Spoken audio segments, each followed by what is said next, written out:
கடலூர் மாவட்டம் சிதம்பரத்தை அடுத்த மணலூர் பகுதியில் உள்ள அரசு போக்குவரத்து கழக பணிமனை முன்பு பணிக்காத்த விநாயகர் ஆலயம் அமைந்துள்ளது. போக்குவரத்து ஊழியர்கள் பணிக்கு செல்லும் போதும் பணியை முடித்து வீடு திரும்பும் போதும் இந்த விநாயகர் ஆலயத்தில் வழிபாடு செய்வதை வழக்கமாக கொண்டுள்ளனர். இந்த நிலையில் இந்த ஆலயத்தில் குடமுழுக்கு நன்னீராட்டு விழா இன்று விமர்சையாக நடைபெற்றது.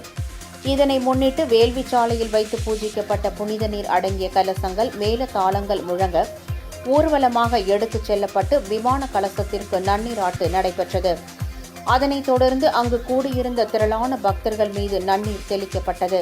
இந்த குடமுழுக்கு விழாவிற்கான ஏற்பாடுகளை அரசு போக்குவரத்து பணிமனை ஊழியர்கள் செய்திருந்தனர். இதேபோல் நாகப்பட்டினத்தில் உள்ள பெருமாள் வீதியில் அமைந்துள்ள அருள்மிகு அங்காள பரமேஸ்வரி அம்மன் ஆலயம் புனரமைக்கப்பட்டு குடமுழுக்கு விழா வெகு சிறப்பாக இன்று நடைபெற்றது. இதனை முன்னிட்டு வேள்விச்சாலையிலிருந்து புனித நீர்க்கடங்கள் ஊர்வலமாக எடுத்து வரப்பட்டு விமான கலசங்களுக்கு நன்னீராட்டு நடைபெற்றது. இதில் நாகப்பட்டினம் மற்றும் அதன் சுற்று வட்டார கிராமங்களைச் சேர்ந்த திரளான பக்தர்கள் கலந்து கொண்டு அம்மனை வழிபட்டனர். இதனைத் தொடர்ந்து பக்தர்களுக்கு அருட்பிரசாதம் வழங்கப்பட்டது.